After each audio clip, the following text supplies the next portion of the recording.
அழைக்கின்ற அன்பு தெய்வமே, நீரானந்தம் அடைவதெல்லாம் பிள்ளை வர வேண்டுமே. உந்தன் கமல பாதம் அமர அழைக்கின்ற அன்பு தெய்வமே.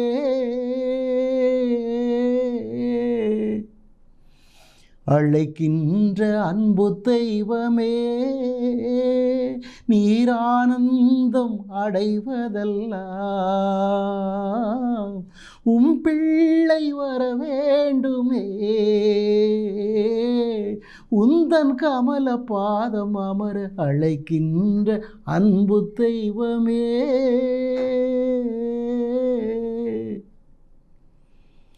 அழைக்கின்ற அன்பு தேவனும் கடவுளும் இரட்சகருமாயிருக்கிற என் நேச தெய்வமே, இதோ நன்றி நிறைந்த உள்ளத்தோடு உம்மை நோக்கி பார்த்து உம்முடைய திருப்பாதத்திலே சரணடைந்து நிற்கிறேன் ஆண்டவரே. இதோ உம்முடைய பரிசுத்த நாமம் மகிமைப்படுவதாக, உம்முடைய பரிசுத்த நாமமே மகிமைப்படுவதாக. என் அன்பு ஆண்டவரே, தகப்பனே, இந்த அற்புத வேளை தந்ததற்காக உமக்கு நன்றி செலுத்துகிறேன். ஆம், என் ஆண்டவரில் பிரியமானவர்களே, தேவன் கொடுத்தார். இந்த வேளையை உங்களோடு பகிர்ந்து கொள்ள கொடுத்திருக்கிறார். தமது ஜீவ வார்த்தைகளை வெளிப்படுத்துவதை அறியும் பொருட்டு உங்களை இந்த வேளையை காணும் பொருட்டு கொடுத்திருக்கிறார். தம்முடைய அற்புத ஆற்றல் வெளிப்படுவதை நம்முடைய ஜனங்கள் காணும் பொருட்டு கொடுத்திருக்கிறார். உங்கள் இருதயத்திலே, உங்கள் எண்ணங்களிலே என்ன தேவைகள் என்று நீங்கள் எதிர்பார்த்து நிற்கிறீர்களோ அனைத்தையும் அவருடைய கரத்திலே ஒப்புக் கொடுப்போம். அனைத்தையும் அவருடைய கரத்திலே ஒப்புக் கொடுப்போம். உங்கள் இருதயங்களை விசாலமாக்கி இருதயத்தில் தேவனை நிறைவுபடுத்தும்படியுமாய் எதிர்கொண்டு நில்லுங்கள். நம்பிக்கையோடு பெராற்றல் விசுவாசத்தோடு நில்லுங்கள். இரக்கம் நிறைந்த தகப்பனே, அளவில்லாத மகிமையுள்ள நேசரே, நன்றி நிறைந்த உள்ளத்தோடு நோக்கி பார்க்கிறேன் சுவாமி. தேவரீர் செய்த அளவில்லாத மகிமையின் கொடைகளுக்காய், ஆசீர்வாதங்களுக்காய் நன்றி செலுத்தி நிற்கிறேன் ஆண்டவரே. உம்முடைய பிள்ளைகளுக்கு தேவரீர் செய்கின்ற கிருபையான காரியங்களோ கொடைகளோ அளவில்லாதது ஆண்டவரே. ஆனாலும் கூட ஒவ்வொரு வேளைகளிலும் ஒவ்வொரு சூழ்நிலைகளிலே அகப்பட்டு தத்தளித்து தடுமாறி இந்த உலக காரியங்களிலே ஜெயங்கொள்ள முடியாதபடிக்கு வஞ்சகனாகிய சாத்தானின் வலைகளிலே வீழ்ந்து மாய ஆசைகளில் வீழ்ந்து ஆண்டவரே துவண்டு கிடக்கிறார்களே. ஆண்டவரே, துவண்டு கிடக்கிறார்களே, எழுந்திருக்க முடியாது கிடக்கிறார்கள் ஆண்டவரே. இந்த உலக காரியங்கள், இந்த உலக ஆசைகள், இந்த பொல்லாதவரின் அற்புத வெளிப்பாடுகள் இந்த பிள்ளைகளை அமிழ்த்தி போடுகிறது ஆண்டவரே. அவர்கள் உள்ளங்களை நொறுக்கி போடுகிறது ஆண்டவரே. வீணான ஆசைகளை எழுப்பி உடைய பிள்ளைகளை வழி தவற செய்து விடுகிறது ஆண்டவரே. அன்று தொடக்க காலத்திலே, ஆதியிலே ஆதாம் ஏவாள் வாழ்ந்த காலத்திலே ஆண்டவரே, அளவில்லாத கொடைகளின் ஆசீர்வாதங்களை, அளவில்லாத பேரின்ப வாழ்க்கையை, மகிழ்ச்சியும் மனநிறைவும் அமிழ்ந்த வாழ்க்கை ஆண்டவரே, ஆசீர்வாதமான வாழ்க்கை நீர் அவர்களுக்கு கொடுத்த பொழுதிலும் கூட ஆண்டவரே, எது தேவை என்று சொல்ல முடியாத அளவிற்கு எல்லா கொடைகளின் ஆசீர்வாதங்களாலும் நீர் அவர்களை ஏதேன் தோட்டத்திலே நிரப்பியருடைய பொழுதிலும் கூட வஞ்சகனின் வார்த்தையிலே விளக்கு ஆண்டவர் சொன்ன அந்த ஒரு மரத்தின் கனியை நீங்கள் உண்பீர்கள் என்று சொன்னால் உங்கள் கண்கள் திறக்கப்பட்டு தேவனை போல ஆவீர்கள் என்று சொன்னபடினாலே, இவைகள் அனைத்தும் உங்களுக்கு சூரியதாகும் என்று சொன்னபடினாலே உள்ளமெல்லாம் உடைந்து சாத்தானின் வஞ்சக வலையில் அன்று வீழ்ந்ததைப் போல இன்றும் இந்த உலக வார்த்தைகளிலே சாத்தான் விதிக்கிற வஞ்சக வலைகளிலே வீழ்ந்து எழுந்திருக்க முடியாமல் அழிந்து கொண்டிருக்கிற ஜனங்கள் ஏராளம் ஒருவரும் இருக்கிறது ஆண்டவரே. தடுமாறி கிடக்கிற ஜனங்கள் ஒருவரும் இருக்கிறார்கள் ஆண்டவரே. இந்த உலக ஆசைகள், இந்த உலக பொருட்களின் செல்வங்களின் ஆசைகள் உம்முடைய பிள்ளைகளை விழத்தட்டுகிறது, அழிவுக்கு ஏதுவாக்குகிறது. தேவனே தடுத்து ஆட்கொள்வீராக. உம்முடைய மகிமையின் ஆற்றல் பிரவேசித்து அக்கினியாய் எழும்புவதாக. இந்த ஜெப வேளை என் தேவன் பயன்படுத்துகிற ஆசீர்வாத வேளையாக தேவரீர் ஆசையாய் நிறைவேற்றி கொடுக்கிற அற்புத வேலையாய் வெளிப்படுவதாக. நீர் அப்படி அற்புத வேலையாய் வெளிப்பட்ட ஆசீர்வாதங்களால் நிரப்பி உம்முடைய ஜனங்களுடைய தேவைகளை நீர் இப்பொழுது சந்திக்கப் போவதற்காக என் தகப்பனுக்காக என் இதயத்தின் ஆழத்திலிருந்து நன்றி செலுத்துகிறேன், நன்றி செலுத்துகிறேன், நன்றி செலுத்துகிறேன். ஆம் என் ஆண்டவரில் பிரியமான சகோதர சகோதரிகளே, இந்த உலக வாழ்க்கையிலே நம்முடைய ஆற்றல், நம்முடைய பலன், நம்முடைய திடன், நம்முடைய வைராக்கியம், நம்முடைய சாதனை, நம்முடைய படை பலன்கள், நம்முடைய பொருளாதார பலன்கள், நம்முடைய ஆட்கள் பலன்களை வைத்து எதையும் செய்து விடலாம். நம்மிடம்தான் ஏராள வாய்ப்புகள் இருக்கிறது என்று நினைத்து கொண்டிருக்கிறாயோ என் நேச சகோதரனே, சகோதரியே? இந்த உலகிலே உன்னுடைய காரியங்களிலே நீ நினைக்கலாம், எல்லா ஆற்றலும், எல்லா பலனும், எல்லா பொருட்களும் எனக்கு இருக்கிறது அல்லவா, நான் சாதித்து விட மாட்டேனா என்று. அல்ல அல்ல. ஆண்டவருடைய கிருபை இருந்தால் ஒழிய, ஆண்டவருடைய அணுகுமுறை உனக்கு கிடைத்தால் ஒழிய, இந்த உலகத்தில் எந்த ஒரு சிறிய காரியத்தை கூட உன்னால் செய்துவிட முடியாத மகனே, மகளே. எனவே தான் சங்கீதம் 127:2 உங்களுக்கு அருமையாய் சொல்லித் தருகிறது. வைகரையில் விழித்தெழுந்து நள்ளிரவிலே ஓய்வெடுக்கும் நேரம் வரையிலும் மானிடர் தம்முடைய உணவுக்காகவோ தன்னுடைய தேவைகளுக்காகவோ ஓடோடி அலைந்து திரிந்து உழைத்து களைத்து போனாலும் அவர்களுக்கு களைப்பு தான் மிஞ்சுகிறது தவிர உழைப்பு வீணாய் போய் விடுகிறது என்று வசனம் சொல்லுகிறது. அதே வேளையிலே உறங்கும் போதும் கூட கடவுளுடைய அன்பர்கள், கடவுளை நேசிக்கிறவர்கள், கடவுள் மேல் ஆழ்ந்த பற்றுறுதி விசுவாசம் உள்ளவர்களுக்கு அவர்களுக்கு என்ன தேவையாக இருக்கிறதோ அதை ஆண்டவரிடமிருந்து பெற்றுக்கொள்ள முடிகிறது என்று சொல்லப்பட்டிருக்கிறது வார்த்தை. ஆம் என் ஆண்டவரில் பிரியமானவர்களே, இன்றைய வாழ்க்கையிலும் அநேகர் நம்மிடத்தில் பேசும் பொழுது சொல்லுவதை நாம் கேள்விப்பட்டிருக்கிறோம். அதிகாலையிலே எழுந்து சாப்பிட்டும் சாப்பிடாமலும் கூட ஓடோடி அலைகிறேன், எங்கெங்கெல்லாமோ வேலைகளுக்கு பறந்து திரிந்து அலைகிறேன், தேடி ஓடுகிறேன், என்னென்ன வேலைகளையெல்லாம் ஓடி ஆடி பார்க்கிறேன், செய்கிறேன், சாதித்து விடலாம் என்று, அதிகமான வருமானங்களை பெற்றுவிடலாம் என்று என்னென்னவோ செய்து பார்க்கிறேன். ஆனால் என் வாழ்க்கையில் கால்கள் ஓய்ந்து போகிறதே தவிர, உடலெல்லாம் வருத்தம் அடைகிறதே தவிர, என் வாழ்க்கையில் விருத்தி என்பது இல்லை, என் வாழ்க்கையில் மேன்மை என்பதில்லை, என் வாழ்க்கையில் ஒரு முற்றுப்புள்ளி நல்லதொரு வழியை காண்பிப்பார் இல்லையே என்று உள்ளத்தில் உடைந்த எண்ணத்தோடு அநேகர் இந்த வார்த்தைகளை சொல்லி புலம்புவதை நாம் பல வேளைகளிலே கேள்விப்பட்டிருக்கிறோம் என் ஆண்டவரில் பிரியமானவர்களே. ஆனால் வசனம் சொல்லுகிறது, ஆண்டவரை பற்றி கொண்டவர்கள், ஆண்டவரை விசுவசிக்கிறவர்கள், ஆண்டவரை நேசிக்கிறவர்களுக்கோ அவர்கள் தூங்கும் பொழுது கூட தங்களுக்கு தேவையானதை கடவுளிடமிருந்து பெற்றுக்கொள்ளுகிறார்கள் என்று சொல்லுகிறது. அப்படி என்றால் மனிதனுடைய வாழ்க்கையிலே மனித பலத்தை, மனித ஆற்றலை, மனித வலிமையை, மனித செல்வத்தை, மனித செல்வாக்குகளை வைத்து எதையும் சாதித்து விடலாம், எப்படியும் சாதித்து விடலாம் என்று எண்ணுகிற எண்ணம் வீணானதாக இருக்கிறது மகனே, மகளே. ஆண்டவரை நோக்கி பார்க்கின்ற பொழுது, அவருடைய வலிமையை கேட்கின்ற பொழுது, அவருடைய ஆறுதலை பெற்று நிற்கின்ற பொழுது, அவருடைய ஆற்றல் நமக்காய் செயல்பட்டு நம்முடைய காரியங்களில் பலனை தந்து நம்மை நிறைவாக்கும் என்பது உண்மை என் ஆண்டவரில் பிரியமானவர்களே. எனவே இந்த மகிமையின் ஆண்டவரை, மகத்துவத்தின் நேசரை, மாசில்லா பரிசுத்த இரட்சகரை நாம் இடைவிடாது பற்றி கொள்ள வேண்டும், இடைவிடாது அவரை நேசிக்க வேண்டும், அவரை நோக்கியே நம்முடைய இருதயத்தை எழுப்ப வேண்டும், நம்முடைய பார்வைகளை உயர்த்த வேண்டும். அப்பொழுதுதான் நம்முடைய வாழ்வு வளமடையும், செழிப்படையும், மேன்மை அடையும் என்று சங்கீதம் 123 1-2 வசனங்கள் சொல்லுகிறது. பாருங்கள், விண்ணுலகில் வீற்றிருப்பவரே, உம்மை நோக்கியே என் கண்களை உயர்த்தியுள்ளேன். விண்ணுலகில் வீற்றிருக்கிற மகிமையின் தேவனாகிய கர்த்தாவே, இதோ உம்மையே நோக்கி நான் என் கண்களை உயர்த்தி நிற்கிறேன் ஆண்டவரே என்று மன்றாடுகள் என்று சொல்லப்பட்டிருக்கிறது. அத்தகைய மன்றாட்டு இந்த உலக சூழ்நிலையின் பொருட்டு எப்படியா இருக்க வேண்டும் என்று அடுத்த வசனம் நமக்கு சொல்லுகிறது.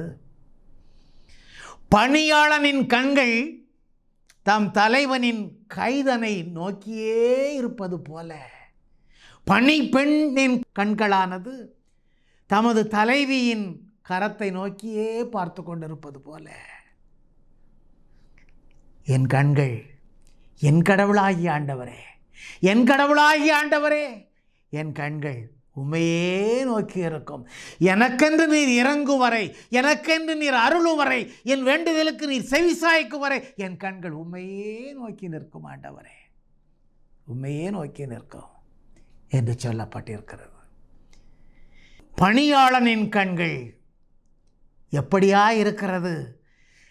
தமக்கு பணிக்கு அழைத்திருக்கிற அந்த தலைவருடைய கரத்திலே இருந்து எப்பொழுது நமக்கு கொடைகள் அருளப்படும், எப்பொழுது வெகுமானம் நமக்கு அருளப்படும், எப்பொழுது நமக்கு சன்மானம் அருளப்படும் என்று அவருடைய கரங்களையே நோக்கி பார்த்து கொண்டிருக்கிறது அல்லவா?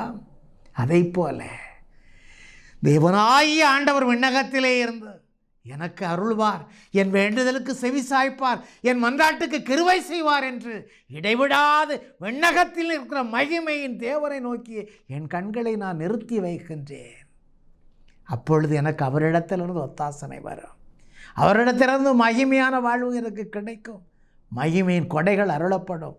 ஆம், என் ஆண்டவரில் பிரியமானவர்களே, எனவே ஆண்டவரையே நோக்கி இருக்க வேண்டும், ஆண்டவருடைய வார்த்தைகளையே நோக்கி இருக்க வேண்டும். அதை நோக்கி எதிர்நடை போடுகின்ற பொழுதுதான் இந்த உலகத்தின் காரியங்களிலே நாம் ஜெயங்கொள்ள முடியும். இந்த உலகத்தில் எடுக்கின்ற ஒவ்வொரு காலகட்ட முயற்சிகளிலும் நாம் மேன்மை அடைய முடியும். என் ஆண்டவரில் பிரியமானவர்களே, ஆண்டவரே பலன் கொண்டு நிற்க வேண்டும், ஆண்டவருடைய வார்த்தையில் பலன் கொண்டு நிற்க வேண்டும். அதில் ஆழ்ந்த விசுவாசத்தை நம்முடைய இருதயத்தால் பதித்து வைத்திருக்க வேண்டும். ஆம், என் ஆண்டவரில் பிரியமானவர்களே, சங்கீதம் 119 165 வசனம் சொல்லுகிறதை பாருங்கள். உமது திருச்சட்டத்தை விரும்புவோருக்கு நல்வாழ்வு உண்டு என்று சொல்லுகிறது. ஆம், என் ஆண்டவரில் பிரியமானவர்களே, அவர்களை நிலைகுலே செய்வது எதுவுமே இல்லை என்று சொல்லப்பட்டிருக்கிறது. ஆண்டவருடைய வார்த்தைகளை, ஆண்டவருடைய திருச்சட்டத்தை விரும்பி நிற்கிறவர்கள், தேடி நிற்கிறவர்கள், ஆசையாய் பற்றி கொள்கிறவர்களுக்கு இந்த உலகத்தில் மாத்திரமல்ல, மேலுலகிலும் பெருமதியான மகிமையான நல்வாழ்வு உண்டு என்ற அருமையான வசனம் நமக்கு கொடுக்கப்பட்டிருக்கிறது. அப்படி என்றால் இந்த உலக வாழ்க்கையில் ஒவ்வொரு காரியங்களிலும், சின்ன காரியமோ அது பெரிய காரியமோ, எதை எடுத்து செய்தாலும் எப்பொழுது செய்தாலும் ஆண்டவரை நோக்கி பார்ப்பதும், ஆண்டவரை விரும்பி செயல்படுவதும், அவருடைய திருச்சட்டத்தை, அவருடைய வார்த்தைகளை, அவருடைய ஜீவ வார்த்தைகளை நாம் உள் பிரவேசித்து அதிலே பலன் கொண்டு அதையே பற்றி கொண்டு வாழுகின்ற பொழுதுதான் இந்த உலகத்திலே நல்வாழ்வு அருளப்படுவதாக ஜீவ வார்த்தை சொல்லுகிறது. என் ஆண்டவரில் பிரியமானவர்களே, அத்தகைய ஆண்டவருடைய வார்த்தையில் பலன் கொண்டு நிலைத்து நிற்கிறவர்களுக்கு இந்த உலக காரியங்களின் பொருட்டு எந்த தீங்கும் செய்ய முடியாது, அவர்களை வீழ்த்த முடியாது, நிலைகுலை செய்ய முடியாது என்று வசனம் சொல்லுகிறது. ஆம், என் ஆண்டவரில் பிரியமானவர்களே, அப்படி என்றால் நம்முடைய வாழ்வின் நிலை எப்படிப்பட்டதாக இருக்கிறது? நம்முடைய வாழ்வின் நிலை எந்த இலக்கை நோக்கி, யாரை நோக்கியதாக சென்று கொண்டு இருக்கிறது? ஆண்டவரை நோக்கி சென்று கொண்டு இருக்கிறதா? சிந்தித்து பாருங்கள். ஆண்டவரை நோக்கித்தான் சென்று கொண்டிருக்கிறதா? ஆண்டவருடைய மகிமையை நோக்கித்தான் சென்று கொண்டிருக்கிறதா? விண்ணக தேவனாகி ஆண்டவரே எனக்கு இறங்கும் என்று என் கண்கள் அவரையே நோக்கி நிற்கிறதா? இல்லை, அவரால் படைக்கப்பட்டவர்கள், அவருடைய நாமத்தை பரிசுத்தமாய் அனுசனமும் வெளிப்படுத்தும்படியுமாய், உலகெங்கும் அறிவிக்கும்படியுமாய் அவரால் அனுப்பப்பட்டவர்களை நோக்கி நிற்கிறதா? அவருடைய வாழ்க்கையை நோக்கி நிற்கிறதா? சற்று சிந்தித்து பாருங்களேன் ஆண்டவரில் பிரியமானவர்களே. ஆண்டவருடைய மகிமையின் பரிசுத்த நாமத்தை மகிமைப்படுத்துவதற்காகத்தான் அவர் தமக்கென்று சீடர்களையும் தமக்கென்று இறை தூதர்களையும் அவர் உருவாக்கினார். ஆண்டவருடைய நாமத்தை மகிமைப்படுத்துவதற்காக, ஆண்டவர் கொடுத்த ஆற்றலினாலே, ஆண்டவர் கொடுத்த வல்லமையினாலே, ஆண்டவர் கொடுத்த செயல்பாடுகளினாலே அற்புதங்களையும் அடையாளங்களையும் செய்து உலகெங்கும் சென்று படைப்பிற்கெல்லாம் நற்செய்தி பறைசாற்றுங்கள் என்று மகிமைப்படுத்திய விண்ணக தேவனை நோக்கி பார்க்கிறீர்களா? இல்லை, உலகளாவியபடி எங்கள் மூதாதையரின் வாழ்க்கையின்படி என்று ஆண்டவரால் அனுப்பப்பட்டவர்களை, ஆண்டவருடைய நாமத்தை மகிமைப்படுத்த இந்த உலகத்திற்கு அவருக்கென்ற தம்மையை அர்ப்பணித்தவர்களை நோக்கி நிற்கிறீர்களா? சற்று சிந்தித்து பாருங்கள் என் ஆண்டவரில் பிரியமானவர்களே. நான் ஒருவரே வழி, வாழ்வு, சத்தியம் என்று சொன்னாரே. ஆம், சிந்தித்து பாருங்கள். என்னை என்று இவர் வழி இல்லை, பரமதந்தையிடம் செல்ல என்று. ஆம், என் ஆண்டவரில் பிரியமானவர்களே, யோவான் 14:6 சொன்னார் அல்லவா? அந்த ஆண்டவருடைய வார்த்தையை கேட்பதற்கு, அந்த நிலைகுலையாத நல்வாழ்வை நாம் பற்றி கொள்வதற்கு, செம்மையான செழுமையான ஆசீர்வாதமான வாழ்வை நாம் அணிந்து கொள்வதற்கு உங்கள் இருதயத்தை ஆண்டவர் பக்கம் திருப்புங்கள். உங்கள் மனங்களை திரும்புங்கள். மனம் திரும்பி ஆண்டவரை நோக்கி பாருங்கள். இதைத்தான் இன்று ஆண்டவர் உங்களுக்காய் தந்திருக்கக்கூடிய வார்த்தையாக, செயல்படத்தக்கதான வார்த்தையாக இருக்கிறவார்கள். காலம் நிறைவேறிற்று எந்தன் பிள்ளையே, காலம் நிறைவேறிற்று எந்தன் பிள்ளையே, மனம் திரும்பு தேவராஜ்யம் சமீபமாயிற்றே, தேவராஜ்யம் சமீபமாயிற்றே, மனம் திரும்பு, மனம் திரும்பு, மனம் திரும்பு, மனம் திரும்பி நற்செய்தியை நம்பு, நற்செய்தியை நம்பு, நம்பு, நற்செய்தியை நம்பு. என் ஆண்டவரில் பிரியமானவர்கள், மார்க் நற்செய்தியிலே 1:15 ஜீவ வார்த்தையாக ஆண்டவர் உங்களுக்கு சொல்லுகிற வார்த்தை, மனம் திரும்புங்கள், மனம் திரும்புங்கள், மனம் திரும்புங்கள் என்று ஆண்டவர் அழைக்கின்றார் தம்முடைய நேச ஜனங்களை. ஏன், எதற்காக? இதோ காலம் நிறைவேறிவிட்டது, தேவனுடைய ராஜ்யமோ சமீபமாகிவிட்டது. எனவே மனம் திரும்புங்கள், எனவே மனம் திரும்புங்கள் என் தேவ ஜனமே, என் நேச ஜனமே என்று அழைக்கிறார் ஆண்டவர். மனம் திரும்பி, மனம் திரும்பி நற்செய்தியை, நற்செய்தியை நம்புங்கள், நற்செய்தியை நம்புங்கள் என்று அழைக்கிறார் ஆண்டவர். நற்செய்தி ஆண்டவருடைய ஜீவ வார்த்தையை வெளிப்படுத்துகிறதான மகிமையின் ஜீவ ஒலியான நற்செய்தி இந்த உலகத்திலே எத்தகைய அளவிலே வெளிப்படுத்தப்படுகிறது.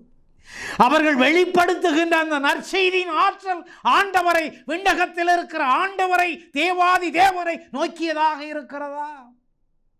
நற்செய்தியை பறைசாற்றுகிறேன், நற்செய்தியை பறைசாற்ற வந்தோம் என்று பறைசாற்றுகிறவர்களில் அநேகர் ஆண்டவருடைய நாமத்தை நற்செய்தி என்னும் வார்த்தையில் பேரளவில் முன்வைத்து விட்டு ஆண்டவரால் அனுப்பப்பட்டவர்களை, இறையடியார்களை, இறை போதகர்களை முன்னிறுத்துவதும் மேன்மைப்படுத்துவதும் எத்தகைய அளவிலே சரியானதாக இருக்கும் என்று எண்ணி பாருங்கள்.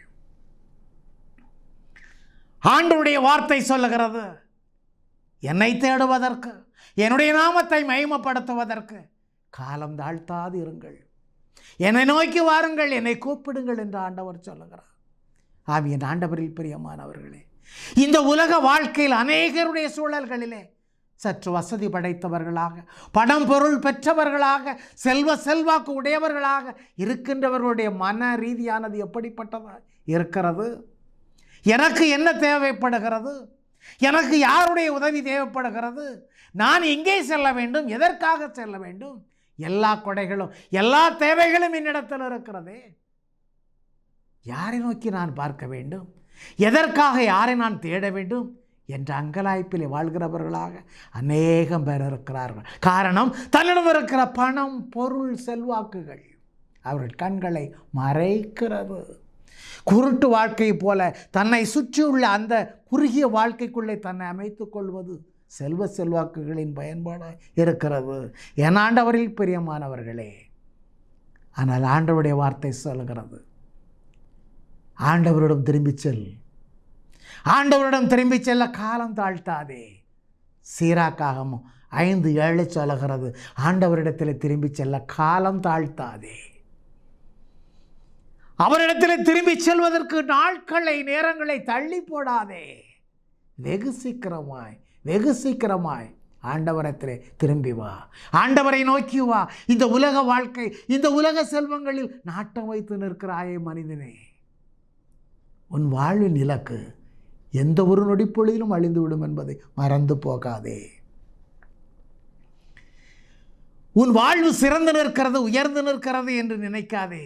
ஆண்டவரை தேடுவோருக்கு மாத்திரமே ஒரு நன்மையும் குறைவுபடாது என்று வசனம் சொல்லுகிறது.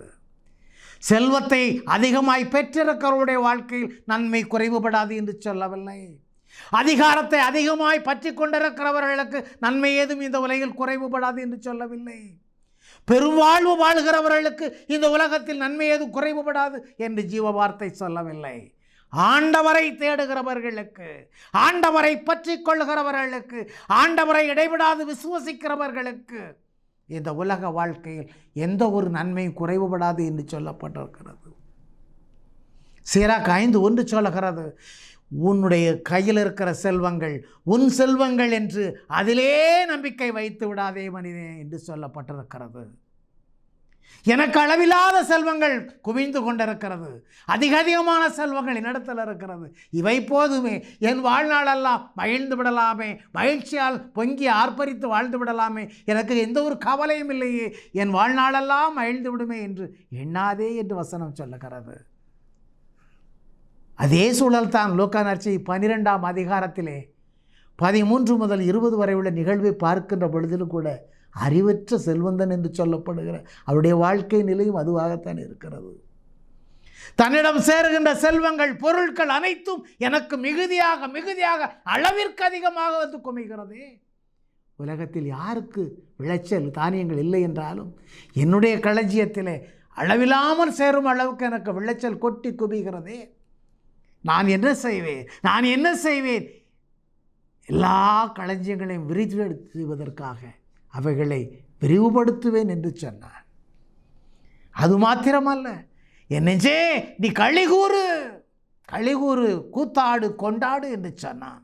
ஏனென்றால் காலம் காலமாக சந்ததி சந்தையாக நான் இருந்து அனுபவிப்பதற்கு, என் சந்ததிகள் அனுபவிப்பதற்கு அளவில்லாத செல்வாக்களும் தானியங்களும் களஞ்சியங்களும் எனக்கு குவிந்து விட்டன என்று அவனிடத்திலே சேர்ந்து கொண்டிருக்கிற செல்வங்களை நினைத்தே அவன் பெருமிதம் அடைந்து நெஞ்சை மார்பை தட்டினான்.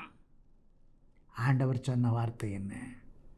அறிவிலியே, முட்டாளே, இன்றிரவே உன்னுடைய உயிர் போகப் போகிறதே, இன்றிரவே உன்னுடைய உயிர் போகப் போகிறதே. நீ சேர்த்து வைக்கிற அந்த சொத்துக்கள், சுகங்கள், களஞ்சியங்கள் எல்லாம் யாருக்கு? என் ஆண்டவரில் பிரியமானவர்களே, இன்றும் இந்த உலக வாழ்க்கையில் அநேகருடைய வாழ்க்கை இத்தகைய அளவில் தான் செல்வந்தர்களின் வாழ்க்கை இருக்கிறது. தேடுகிறேன், மேலும் செல்வத்தை குவிக்க வேண்டும் என்று அழைக்கிறார்கள். உலகெல்லாம் வாங்கிவிட வேண்டும் என்று அழைக்கிறார்கள்.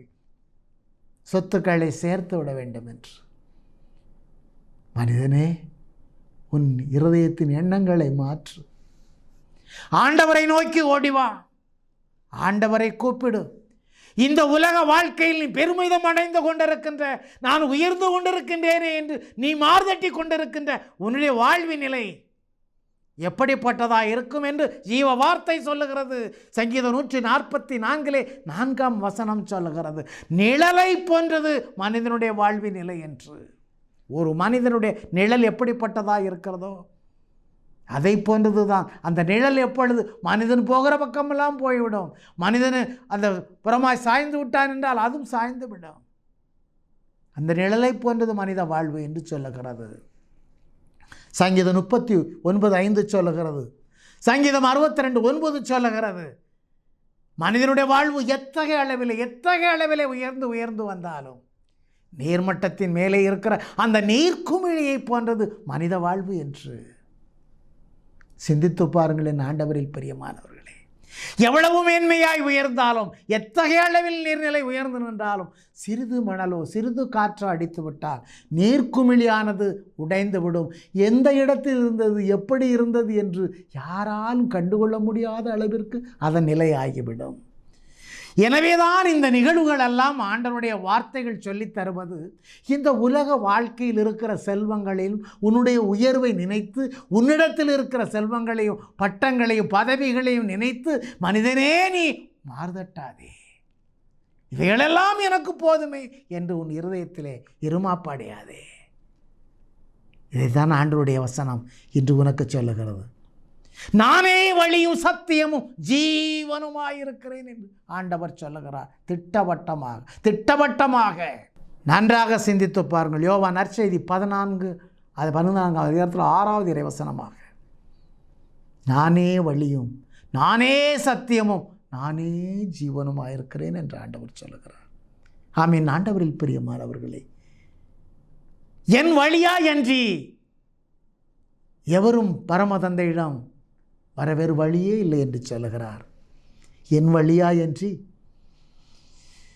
எவரும் பரம தந்தையிடம் வரான் என்று ஆண்டவர் சொல்லுகிறார். நீங்கள் யாருடைய வழியை பற்றி கொள்ளப் போகிறீர்கள்?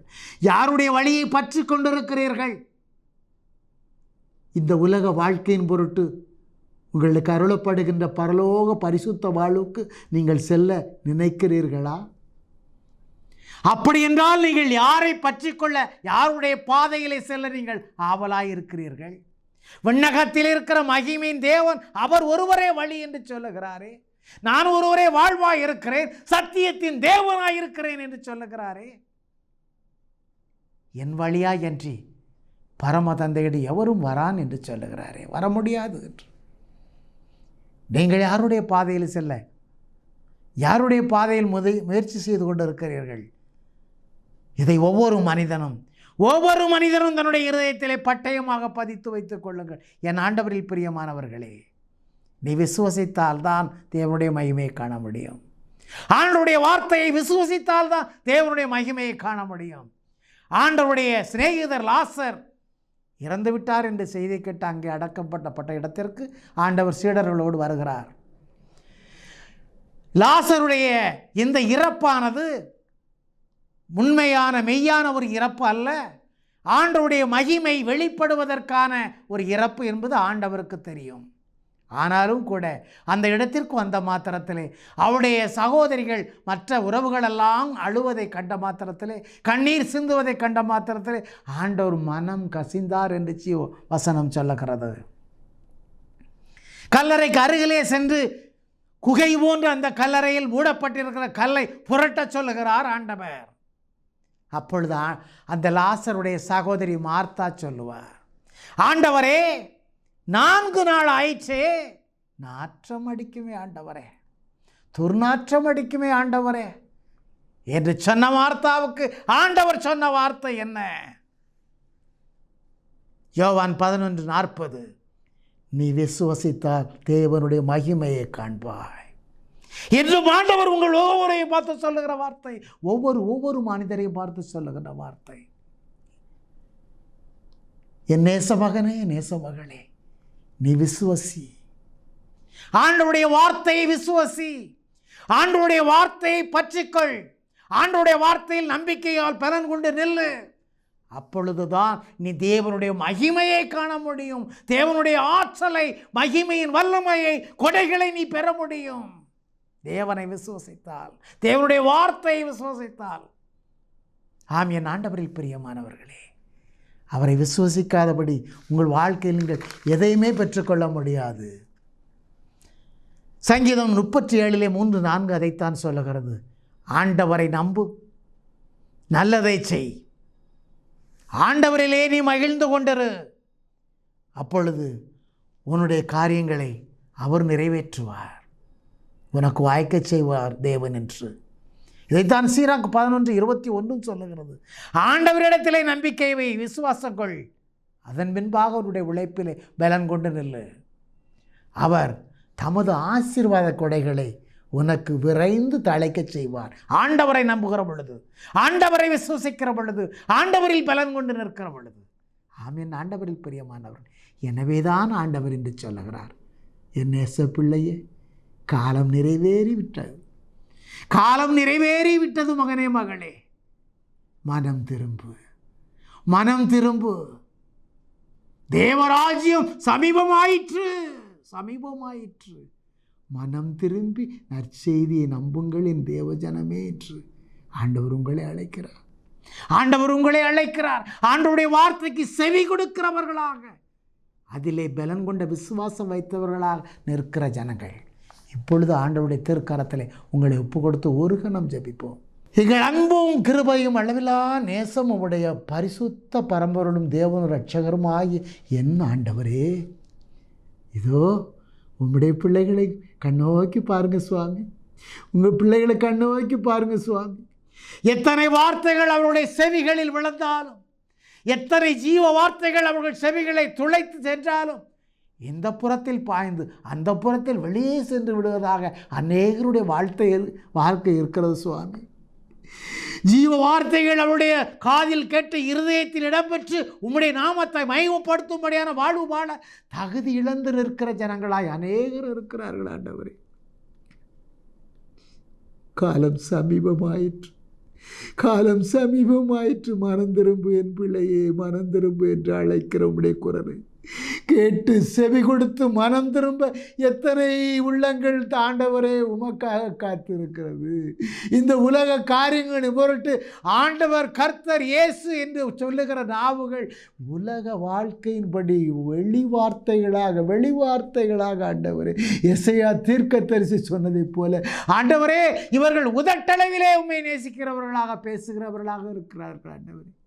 இவர்களுடைய இருதயமோ உம்மை விட்டு வெகு தொலைவில் போய்கொண்டிருக்கிறது ஆண்டவரே என்று சொன்னதை போல இன்றைய உலக வாழ்க்கையிலும் ஆண்டவரே, இதோ உம்முடைய பிள்ளைகள் மாத்திரமல்ல, உம்மால் அழைத்து கொள்ளப்பட்டவர்கள், தேர்ந்து கொள்ளப்பட்டவர்களும் கூட, உம்முடைய நாமத்தை மகிமைப்படுத்த, உம்முடைய நாமத்தை போதிக்க வந்தவர்களும் கூட இயேசு என்று சொன்ன வார்த்தையோடு நிறுத்திவிட்டு இந்த உலக பிரகாரமான காரியங்களிலே, இந்த உலக பிரகாரமான வாழ்க்கையிலே அதிலே நிறைவு கொண்டு தங்களுக்கு என்ன கிடைக்கும், தங்கள் வாழ்வில் நிறைவு கண்டு கொண்டால் போதும் என்ற சூழ்நிலையில் வாழ்ந்து கொண்டிருக்கிற அநேகம் பேர் இருக்கிறார்கள் ஆண்டவரே. அவருடைய மனங்களை ஆளுகை செய்வீராக, அவருடைய இருதயங்களை நீர் இப்பொழுது புரட்டி போடுவீராக.